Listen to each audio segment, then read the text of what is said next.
All right, Ja, just go ahead and test it for me. Say something. Go ahead and say something, Ja. Hi. Hi, Joe. Hey, Ja.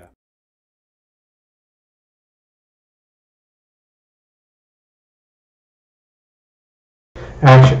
Hey everybody, welcome to another Merlin podcast. I've got a special guest, Gimli, with me. Hi. Some of you guys might have recognized this guy. Goes by that.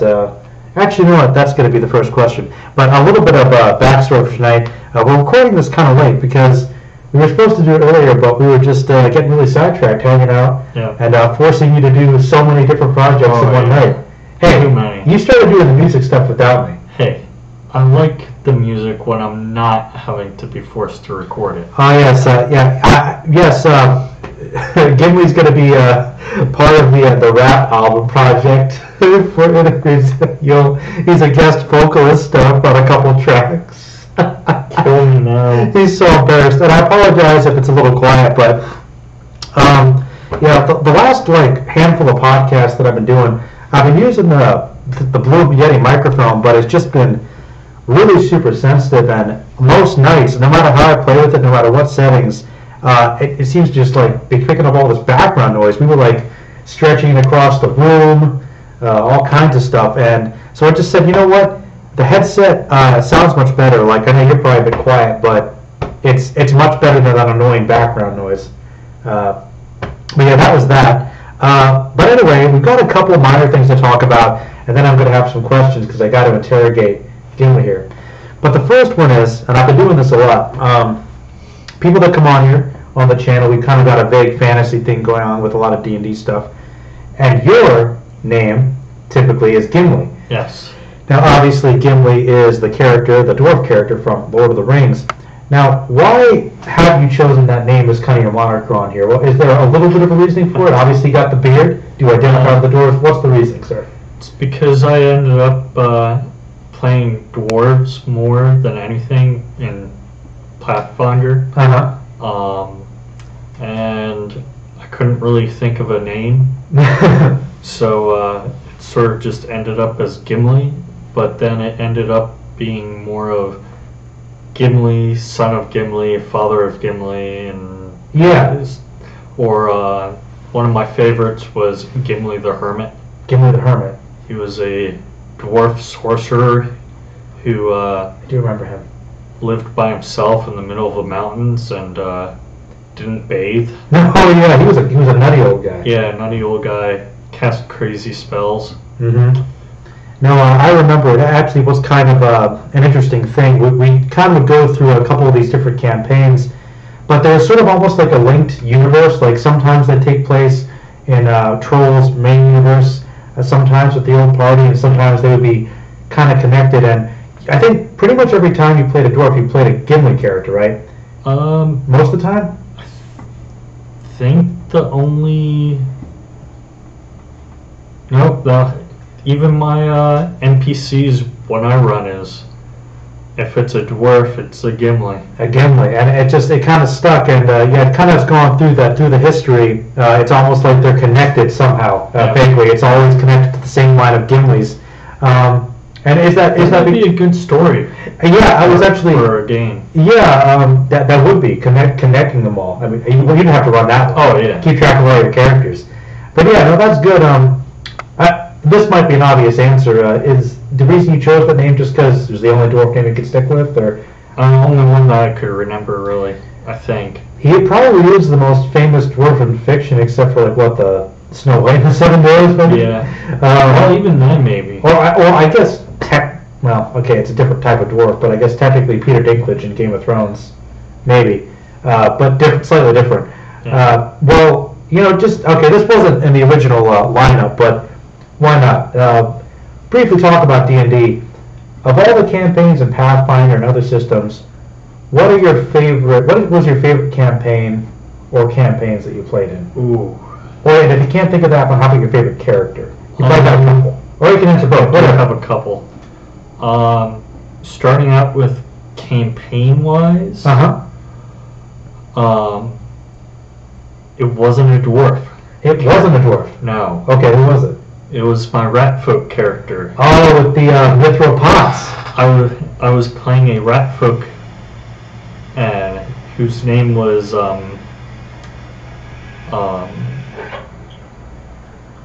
it? I think Shere Khan. Yeah, Shere Khan, and he basically dressed as a Jawa. Oh yeah, he was a Jawa. Yeah, basically. Yeah, and the rat people, more or less. I played as a sorcerer, and I could literally blend into shadows, and I could roll stealth. I could roll a 2 and still get like a 40. You put all your points in there. Yeah, well, for me it was like I think I got stealth for it as a race, and then my class, and it was just like snowballed from there, and then spells and stuff and that. But he was a merchantman who had a wagon pulled by this demonic looking horse that had illusions on him. Mm-hmm. So and I would go around, and every time we'd stop at a village, I tried to sell mithril pots. That was like his ongoing thing everywhere. Like, that was the one question. Like, by the way, sir, unrelated to whatever the heck the quest was. Yeah. Would you be interested in some mithril pots? It could be, oh yeah, we just like slaughtered the village of all the raiders and whatnot, and I'd come up to the town mayor and be like, so as a reward, would you like to buy some mithril pots? And I had 2 types of mithril pots: the real mithril pot and fake mithril pots. And you'd screw people over sometimes. You weren't a good character. You were a neutral. I was chaotic and neutral. Chaotic neutral. You bet. I was in it for myself all the way. And the money. And the money. Oh man. Okay. Any others? So that was probably my favorite campaign. Probably one of my favorite characters too. Mm-hmm. Was that my game? That was one of your games that you ran. Was that the game with Alucard and Gore? I think yes. I think that was with them, right? Yeah. I gotta pick that back up again at some point. They fought vampires and stuff. Yeah. Yeah, that was a good campaign. Cool. Then probably Gimli the Hermit. Gimli the Hermit was probably my favorite character. Can you remind me what campaign that was in? Oh God. And we've done so many games. I want to say that's one that Troll ran. Probably. Yeah. I can't remember the details of the campaign. Some evil taking over the plane, and it's typical. It's generally the way it goes, yeah. Yeah. But just the way that I was able to play my character in the group was like, they would be like, okay, Gimli, just deal with it. And I'd come up with how to combine different spells to make this grand explosion or something. You love to turn things on fire, blow things up. Or get around obstacles that were not meant to get broken that way. Oh, messing up the DM's plans. Yeah. So, and I did that quite a bit with spells. So, probably my other favorite character would be Samantha. Samantha the Oracle. Samantha. Yeah, I remember Samantha. She is a, oh God, I'm going to say this wrong, or Saren or something like that. Basically, gets reincarnated every time she dies. Luckily for me, she hasn't died yet, so my character hasn't been reborn. There you go. But it basically has knowledge of certain things that have taken place in her past lives.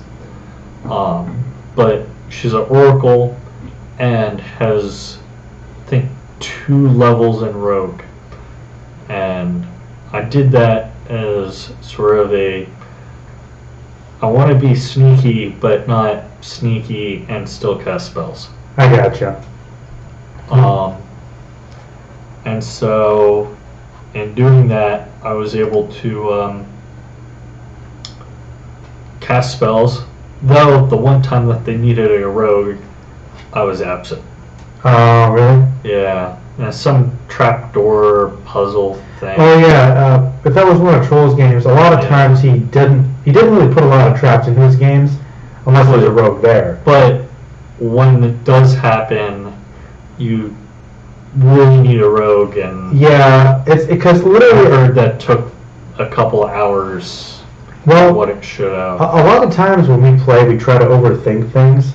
So I mean, like I feel like most of the time we're like, let's try to hit it, let's try to break it. And a lot of times it would just be, if you found somebody there who could just disarm it, you know. Yeah. But it would take us so. Sometimes we'd run into like a puzzle, and it would take us forever to figure it out, like a riddle or something. So like I like them, but then it would take forever. The same character, Samantha. We're still an ongoing campaign.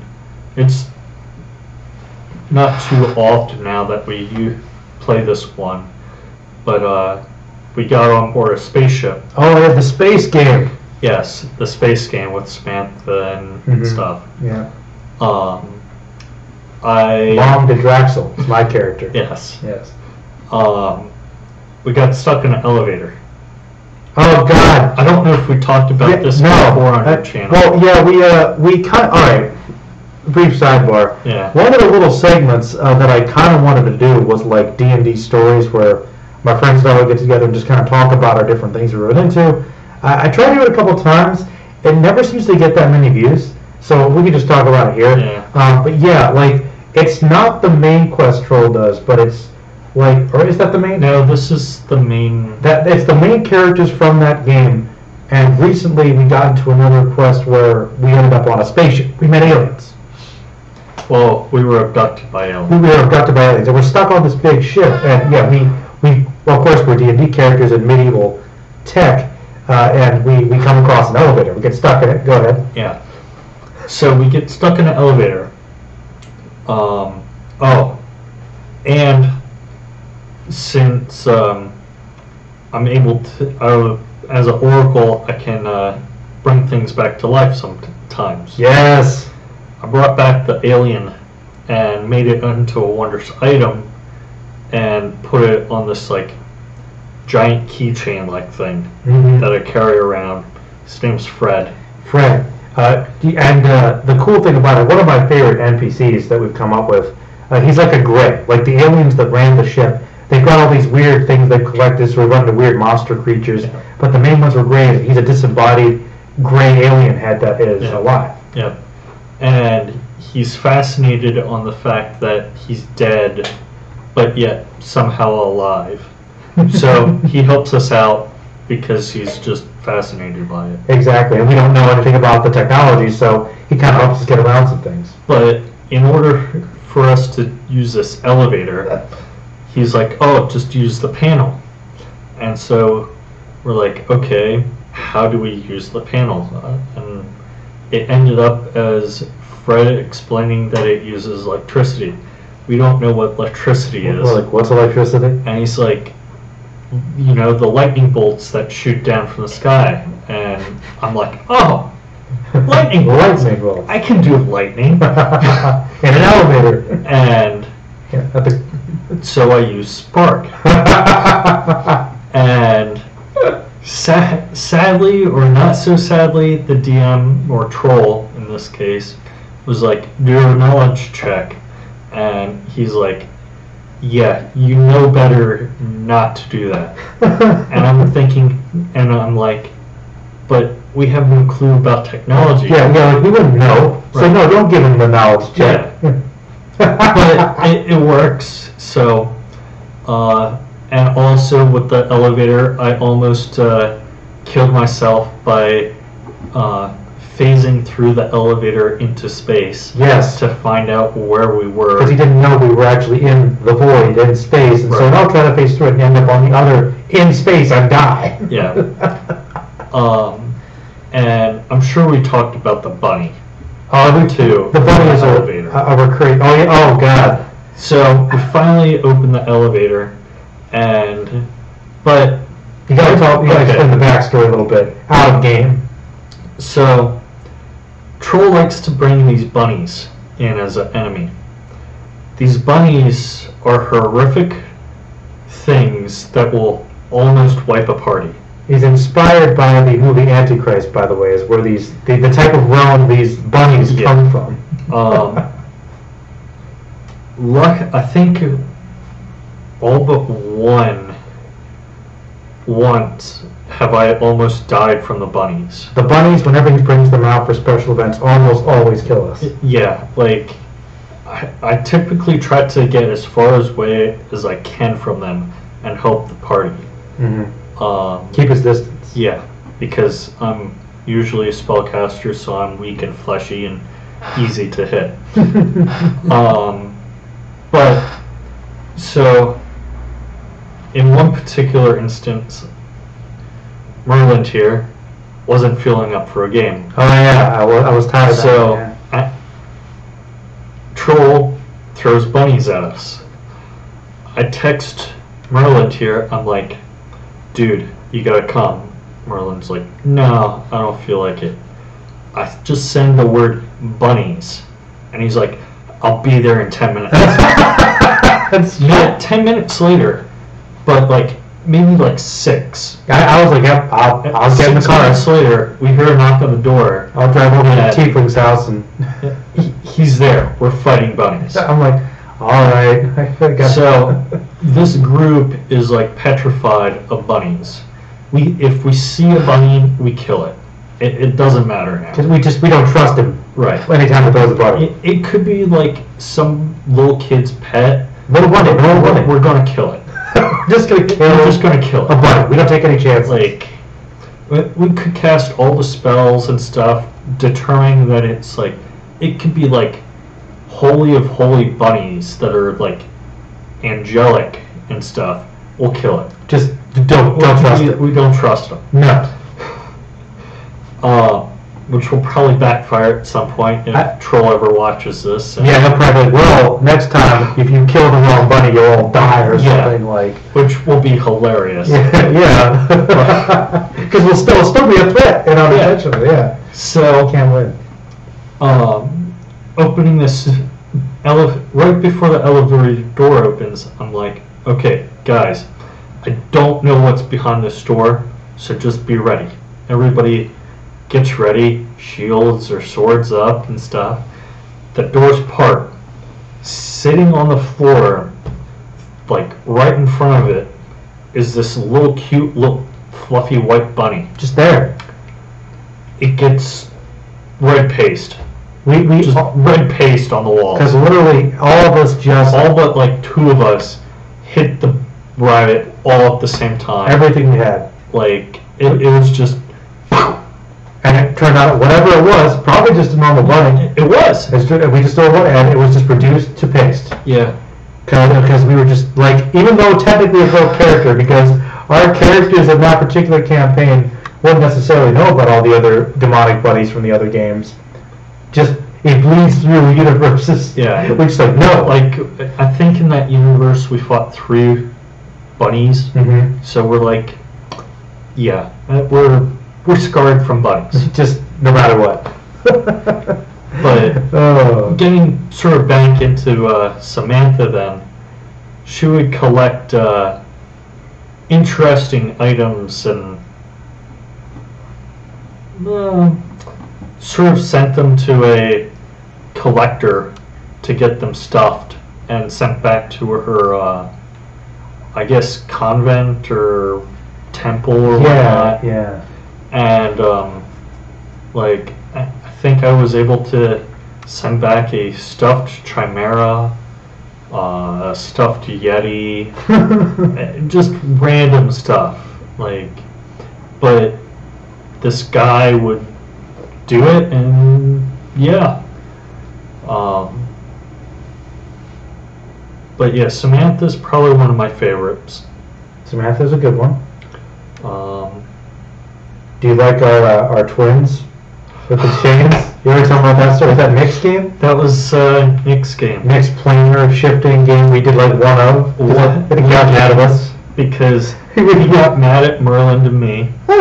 Because he made these characters already. Yeah, they were pre-made characters. Pre-made characters. He's like, don't worry, you have everything you need. It's always a bad idea. Don't ever do that.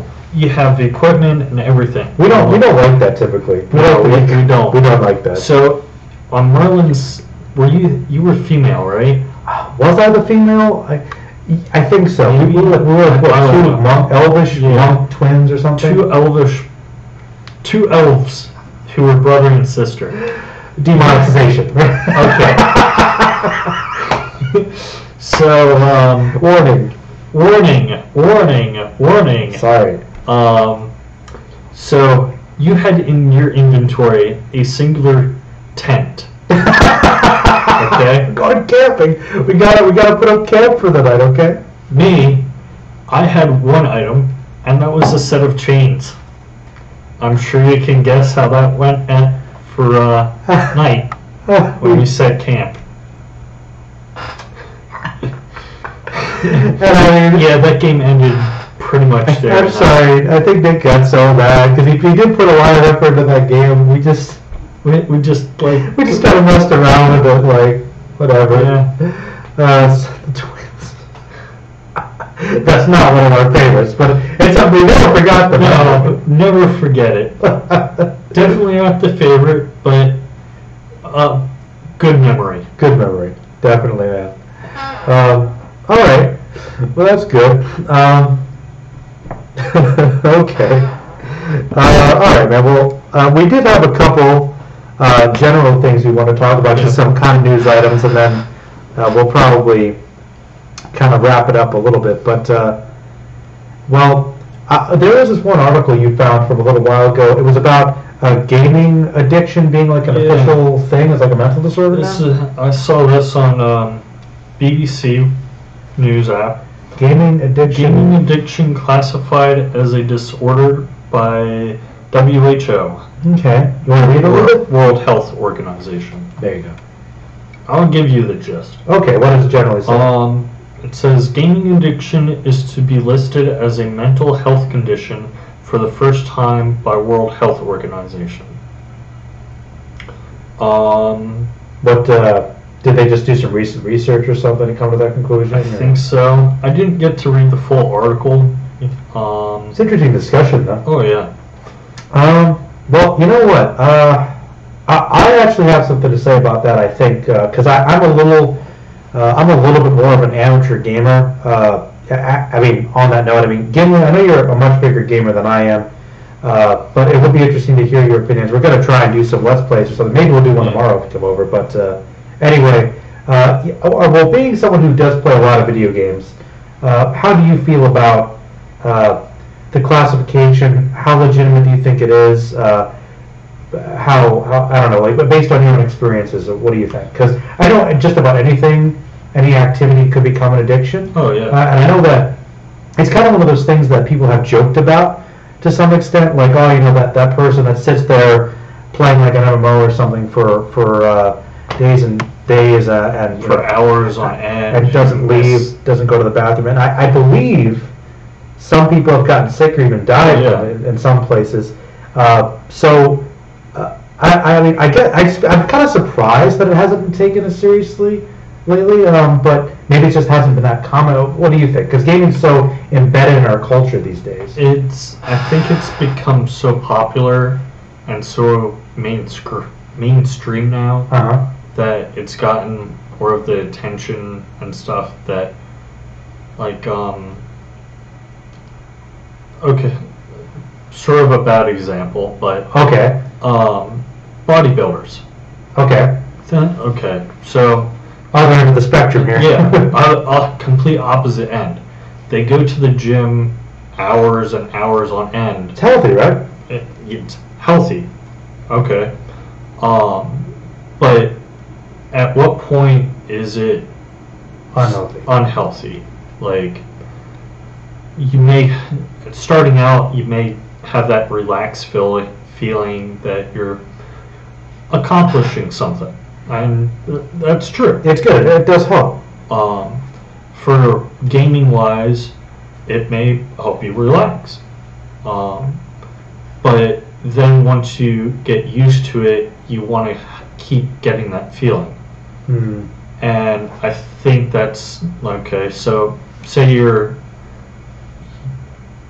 weightlifting, bodybuild. Yeah. You want to keep feeling that good emotion of feeling good. Yeah. Well, simple words. Yeah, absolutely. And so gaming sort of goes that same route then. Okay. You start off with that small little feeling of accomplishment, and then after a bit it sort of settles, so you need to keep doing it more and more to have that nice feeling. Mm-hmm. So I think that's, but Mm-hmm. bodybuilding was more mainstream earlier, Mm-hmm. and gaming's gotten more mainstream now. So I Okay. think that's how it's gotten this attention. Well, I mean, it's an interesting example used for bodybuilding because, I mean, that is obviously something that is healthy. And, I mean, I think we're a more health conscious society than we used to be.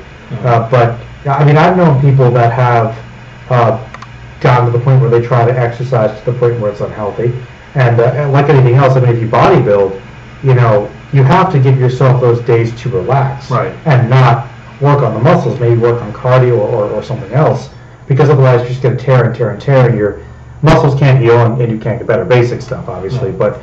But, you know, with gaming, maybe it's because there isn't as much of an immediate physical issue, and maybe that's why it doesn't get as much attention. But you're right. I guess like getting addicted to anything, that feeling of feeling good, if you really enjoy it, it might be easy to fall into that. I mean, I guess everybody has pockets of it. Like, I kind of want to talk about this a while ago, but I think a long time ago, I remember when I played God of War for the first time. I think that's one of the few times I can remember, excuse me, it's one of the few times I can remember getting so really deeply embedded in the game that I remember I loved it a lot. I was having a lot of fun, but I got into this weird zone where I couldn't pull away from it. Yeah. You know, and I think that games, maybe that's just an aspect of them that's kind of well made, is they kind of have an addictive quality.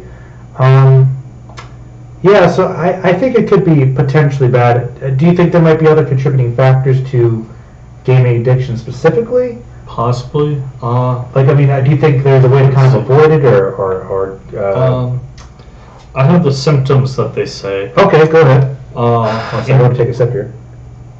Impaired control over gaming, or frequency, intensity, duration, increased priority given to gaming, continuation or escalation of gaming despite negative consequences. And I think that plays into what I was going to say here, where you start off feeling good, and you sort of get lost track in time, and next thing you know, you start playing at like 5 p.m. and you look at the time and it's 4 in the morning, and you're like, oh, I have to be at work in 3 hours. Might be affecting your life. And so eventually they'll catch up to you on your sleep, and they'll have negative impacts on your work and possibly get fired. Yeah. And so how do you cope with that? You do play games. And so you'll just be doing that, and who knows from there. Well, you know, That's the bad aspect of it. Well, I guess one brief aspect of that we could talk about before we move on from it. How do you think it's just a matter of being like self-aware? Because I remember, like, just an example, when Skyrim came out back in the day, I remember we all kind of got hit by it, but I remember you would go long periods of time. I remember you said just being on Skyrim, like you were sucked into it. It was a very good game, of course, and I was the same way. I remember you could easily You could lose at least 4 hours easy. Doing nothing, just kind of messing around, especially when it first came out. So I don't know. I think it's a fine line between just having the free time and really enjoying the game and getting too sucked into it. Oh yeah. So you think it's just a matter of trying to... You have to balance yourself on, okay, yeah, it's a really good game, but you also have to sort of balance that with your work and social life too. Mm-hmm. Definitely. Definitely your better habits of, hygiene and food. Yeah, those are important. I know it's been on the internet and stuff. Oh, just sit on the bucket while gaming. That's not sanitary. That's not sanitary. That's not good. Or healthy. If you're getting to the point where you literally can't take a few minutes to step away from the TV or computer to relieve yourself and do cleanliness, that's a bit extreme. Yeah. You gotta have that little bit of self-control, because that's just not healthy. Right. That's not healthy at all. But yeah, thank you for bringing it up. That's a very interesting point. People to be more self-aware. And then you also have to think of, okay, how will I continue gaming if I don't have an income? Yeah, I mean, gaming is expensive. Oh yeah. That's one thing that I always kind of applaud gamers, and that's one reason why I admit I have a hard time keeping up with it, because for the longest time, I couldn't get the consoles because I just had other things. Yeah. And thankfully, other people would help me out. You too, finally get me the Xbox One finally. So that's awesome. So I'm going to try and catch up a little, but gaming's expensive because the consoles, especially when they first come out, are really expensive. And the games, usually most decent games, about $50-$60. Yeah. And not all of them are very long. Sometimes you get screwed over, and there's always the DLCs.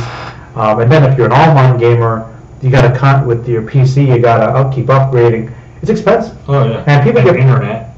Good internet connection, and that could be a problem. Like most games now, I didn't know this recently, but with Xbox Live, I think most games now you can't play unless you have an online connection. Yeah. I didn't know that. Back in a few, yeah. At least I don't know if that's a lot of them, but I thought that was weird. You couldn't access the main game unless even if you're online, they won't let you.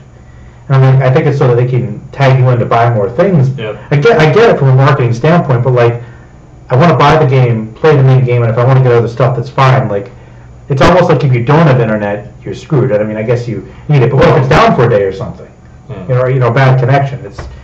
It's a big issue, because when Honeylemon was playing with Final Fantasy out there, literally the way our router is here, the internet connection, so if it's pointing one direction the hallway, it won't work at all. At all. You have to Google it, but it works fine. It's funny. That's an MMO, so it's a bad example, I guess, but no, I can see what you mean by that, because that's another, I don't know what it is. It's $50 or $60 for a year or something, I think. Yeah, for a membership. Maybe even more. I don't know. Yeah, it adds up. But that's the thing. People like it, and people are invested in it, and that's awesome.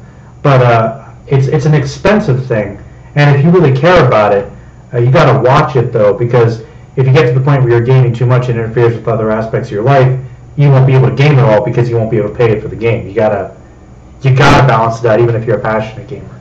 So yeah. That's a good point. It's a good point.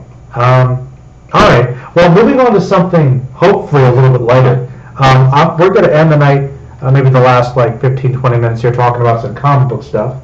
Well, I just saw this because Comic Fine's website's finally working. Last couple times it wasn't. Apparently, I don't know if the X-Men Dark Phoenix saga is going to come out as a movie, but Jean Grey, for apparently 14 years, is making her way back into comics. She's died a couple times. She's back again. I don't know anything else beyond that article, but I think that's cool. How do you feel about the character of Jean Grey, actually? Personally, I find her pretty good. Because, I like her. I feel like she's gotten kind of a bad reputation. Oh, yeah. Because, she's had a lot of mental issues despite her psychic powers. And then there was the whole At one point, she was like cloned by a bad guy, and when they thought she was dead or something, and Cyclops was kind of into her, and that was weird. Yeah. And then she obviously she became the Phoenix, and tried to kill everybody. And I mean, and she was kind of messing with Cyclops' mind later. She's kind of been off the deep end for a while. Oh, yeah. In comics. I mean, my personal favorite version that I'm used to is the X-Men animated series. Is what I'm used to. Yeah. And I don't know. All right, John, do you remember what she looked like in that? Here. Oh, it's been a while. 1 second, people. You might not be able to see it, but here. X-Men, the animated series, Jean Grey. Because her outfit in this was actually like from like the 80s and 90s. That's what the typical group is based off of. With the green and yellow. Right? Oh well, that's Rogue. That's Rogue. I should have specified. But Jean, here, this one. Oh, that one. Yes. You, once you see it, you won't forget. Like the headband. This one, the headband, and the flesh-colored tights. How does that make you feel, Gimli? How does? Because like I think it's. There she is. I think it's kind of bad, but I kind of like it. I always kind of prefer the green and yellow Phoenix one and the Miss Marvel one. I'm trying to find a more full one, but yeah, this is it. This outfit. How does that make you feel? It's flesh-colored on the sides, and then like a metallic gray in the center covering the important bit. The important bits. But the thing is, most of her body is covered by this flesh-colored look. But to be fair, like, I mean, animated series, characters, team, I guess. Like, they all, this is my favorite. Like, this is my X-Men crew here. This is where everybody's in blue and yellow, and then there's her in like a flesh gray. Yeah. Flesh color and gray. Mm-hmm. Exactly. I mean, she's just got that really, really bad, bad outfit over here. But I don't know. I still like it. Storm, I can understand. It goes with her hair. Exactly. But anyway, okay. My point is that's the classic Jean Grey that I think of. I like that version of the character. I always thought she was pretty cool. A very good balance to Cyclops. Did you like her in the movies? She kind of sucked in the movies, except when she was kind of struggling with her powers in the first one, and then she died in the second one, and then she came back as the Phoenix in the third one, and then she's kind of just been gone since then. They had to depower her for the movies, I guess. I liked the way she acted. The acting and that. I didn't like the way that she was portrayed in it, or how they handled her. Yeah. Well, I know one that probably got you was Rogue. How they did her in the movies. Yeah. Because when you like the big rooster-haired, super strong Rogue too. She's kind of was a lot less powerful in the movies. But I guess they had to cut back for budget in the first one. But yeah, she's coming back into the comics finally, so that's cool. Hopefully, time. I know, long time. She's been dead. That's a pretty long time for a major character to stay dead in comics. Oh yeah. Moving on briefly, we talked about it soon, but as far as movie news goes, Black Panther, the next one in the Marvel Cinematic Universe, is the first big movie of the year that I'm excited to see in February. Oh, yeah. I'm hoping we can all see that. Are you excited for it? I am. Because I heard today there were some early reviews, and to be honest, who knows? They always say this, but I heard it's like one of the best Marvel movies so far. And just based on the trailers, it looks awesome. Oh yeah. It looks so good. I mean, what do you think? Are you excited for it at all? I'm not the biggest Black Panther fan. Me neither. I don't know much about him. The trailers look good. Yeah. Even though I'm pretty sure I've only seen like the same one 20 or 30 times by now. Yeah. think that is probably the only one I've seen. Yeah, I think there's maybe two, yeah, maybe three. I think they released another one not too long ago. Yeah. But I don't think I've seen it, but yeah, it looks pretty good. I think it was just the ones that they showed in the movie. In the theater? Yeah. Probably. That I've seen. Yeah. All right, man. Well, I'll tell you what. We won't go super long tonight, but I did want to ask you a little bit since we're on that superhero kick. I remember that you told me your favorite superheroes. Correct me if I'm wrong, if I'm missing any. You like Thor. Yeah. You like Captain America. You like the Punisher, and you like Green Lantern. Yep. You told me those were your favorite superheroes. Now, the cool thing about that is, I mean, whenever you ask somebody your favorite superheroes, typically they give the same responses, and I'm guilty of this too. I mean, you got your Batman, Superman, Spider-Man, etc. All of those options, except for maybe Captain America, and maybe to some extent the Punisher. I mean, I have heard people say, I've heard some people say Cap's their favorite. I've met a few people like Green Lantern a lot, and I have met a couple, at least casual, Punisher fans. No one's ever told me Thor's their favorite, but none of those are very common answers. Yeah. So, just briefly, why are those your favorite superheroes? What about them specifically? Well, we'll start with Thor. Okay. Thor, I like more of the older comics of him better. Oh, from the 60s and 70s? Yeah. They're more outlandish. The story is like really good. Mm-hmm. Like if you're Stan Lee. Yeah. Original. Yeah. You know, they were campy, but they were well written stories. Oh yeah. Yeah. You'll be like, really, this is really happening. But the story arc of it is really good.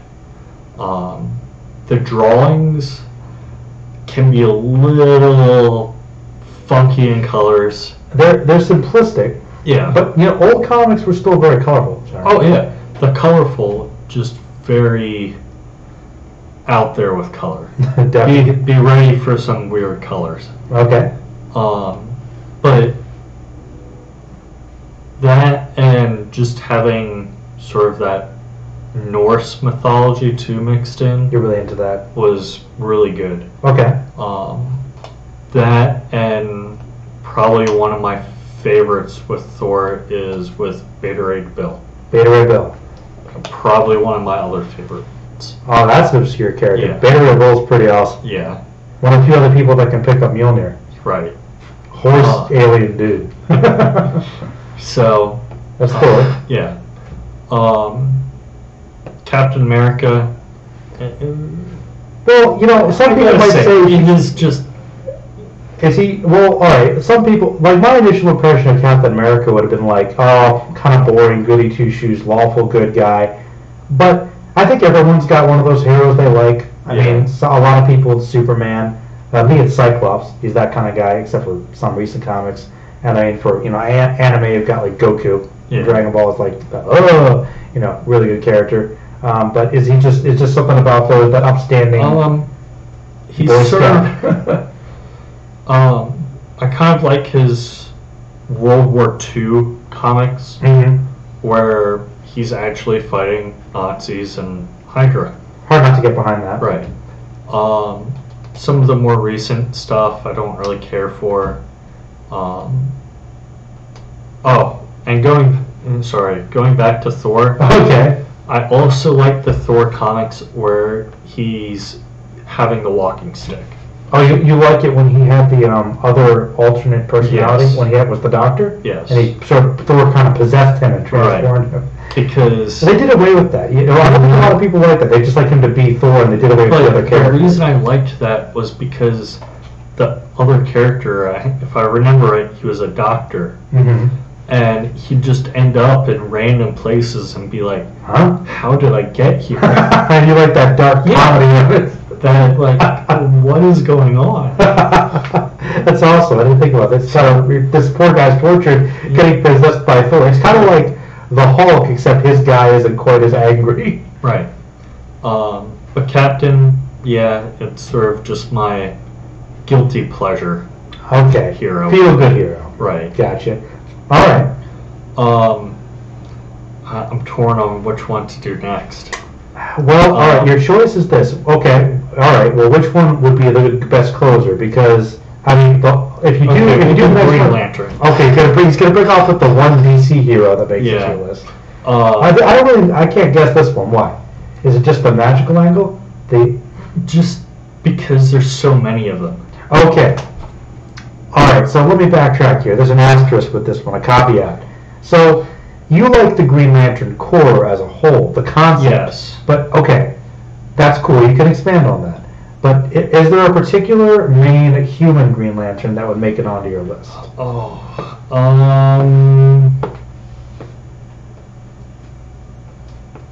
If no, that's fine. Or would it be if it's one of the alien ones? That's fine. If there's a favorite. But I can't let you cheat and say the whole organization. It's like saying I love the Jedi. Oh, we gotta pick one, you know? Yeah. There was a nice little story arc where it was, it wasn't really a long comic, but sort of one of those that was in a comic inside a comic. Okay. With a little story of them, and it was about two Green Lanterns. One of them was a robot who somehow got disabled, and the other Green Lantern saved him. But they're trying to get back to like another planet, and they're like, it's been decades. Oh no, the good stuff there. Yeah, they're just like trying to get back and to warn the planet of something, and like they get there and the planet's destroyed already. Oh wow. And so it's like I can't remember the name. Oh. Well, hey, if you figure it out later, you can send it to me. Yeah. I'll link it. So, that and you gotta love Amoeba. Oh, the Amoeba? Yeah. The Amoeba Green Lantern. Yeah. It was really crazy. Yeah. My favorite's the ball guy. Okay. I like the ball, and I like the bird fish guy. He's cool. And Kilowog. You gotta like Kilowog. But so are there any human ones that stick out to you as your favorite? What was the one in I think I know which one you're gonna say. with back in the 90s with Justice League? Oh, you mean, well, that would be the early 2000s, Right, definitely. I don't know. The Justice League animated series? With Martian Manhunter in it. John Stewart. Yeah. Yeah. Yeah. Yeah. Any particular reason? Just the way that he interacted with the other Justice League members. Kind of no nonsense. Yeah. No nonsense. If I had to choose like another DC hero, probably Martian Manhunter. Really? Yeah. Oh, so Martian Manhunter will make it up there for you? Yeah. Well, now you got to tell me a little more, because you know that I love Martian Manhunter. Just briefly. I know you do. Because I know really, like Troll and I talk about it all the time, but Martian Manhunter is just, I think hardcore comic book fans and people that watch that show love him. They know how good he is. But I think in terms of the general populace, he's criminally underrated. Oh, definitely. Like the fact, and even more than Aquaman. Yes. Well, okay. Yes. Okay. Aquaman got a bad rep because of Super Friends, but Aquaman doesn't suck as bad as people make him out to. Right. But he's much more well known than Martian Manhunter for the wrong reason. Yes. The thing is, the fact, and I won't go off on this because this is your question, but just want to know, and you'll agree with me. Once again, the fact that he wasn't in the Justice League movie, it's ridiculous. Oh yeah. It's ridiculous. He's literally the most consistent member. Yeah. It's ridiculous, guys. But anyway, go ahead briefly. Probably pretty self-explanatory. Yeah. He's no nonsense also. But he's got more sense of humor. But he has humor. I remember where he disguised himself as a husband to a little Chinese woman in China. And she's like, "Will you be back for supper, dear?" Maybe. And just like transforms and leaves. And she's just like, "What?" I remember that scene because I think that was the series finale, and you didn't know who this guy was. They cut to this random couple, and then fighting the parademon invasion, this old dude turns into a dragon, and you're like tearing stuff up, and you're like, what? Who's this guy? And then it's Martian Manhunter. That's awesome. Because he can transform. He does psychic. He's sort of like that jack of all trades. He's really powerful. He's awesome. Yeah. Very good. If Green Lantern's not there, he can fill in. Okay.